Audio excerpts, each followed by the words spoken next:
বুধবার মধ্যরাতে পাকিস্তানের আজাদ কাশ্মীর, পাঞ্জাবের কোটলি, ভাওয়ালপুর, বাঘ, মুরিদকে ও মুজাফফরবাদে ভারতের চালানো ক্ষেপণাস্ত্র হামলাকে একটি স্পষ্ট যুদ্ধ ঘোষণা হিসেবে আখ্যায়িত করেছেন পাকিস্তানের প্রতিরক্ষামন্ত্রী খাজা আসিফ।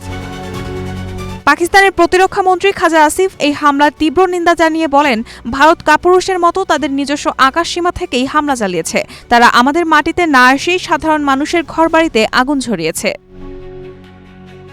তিনি আরও বলেন, পাকিস্তান এর যোগ্য জবাব দেবে এবং তা হবে আরও বড় পরিসরে।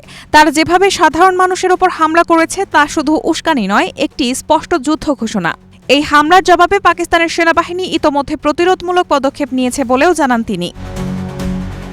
এদিকে ভারতের পক্ষ থেকে বলা হয়েছে, তারা শুধুমাত্র নির্দিষ্ট কিছু লক্ষ্যবস্তুতে হামলা করেছে, যেখানে কোনো সামরিক স্থাপনা টার্গেট করা হয়নি। তবে বাস্তব চিত্র সম্পূর্ণ ভিন্ন। বার্তা সংস্থা রয়টার্সের প্রতিবেদনে বলা হয়েছে, ভারতের এই হামলায় পাকিস্তানের বেসামরিক এলাকায় মসজিদ, ঘরবাড়ি ও রাস্তা ক্ষতিগ্রস্ত হয়েছে।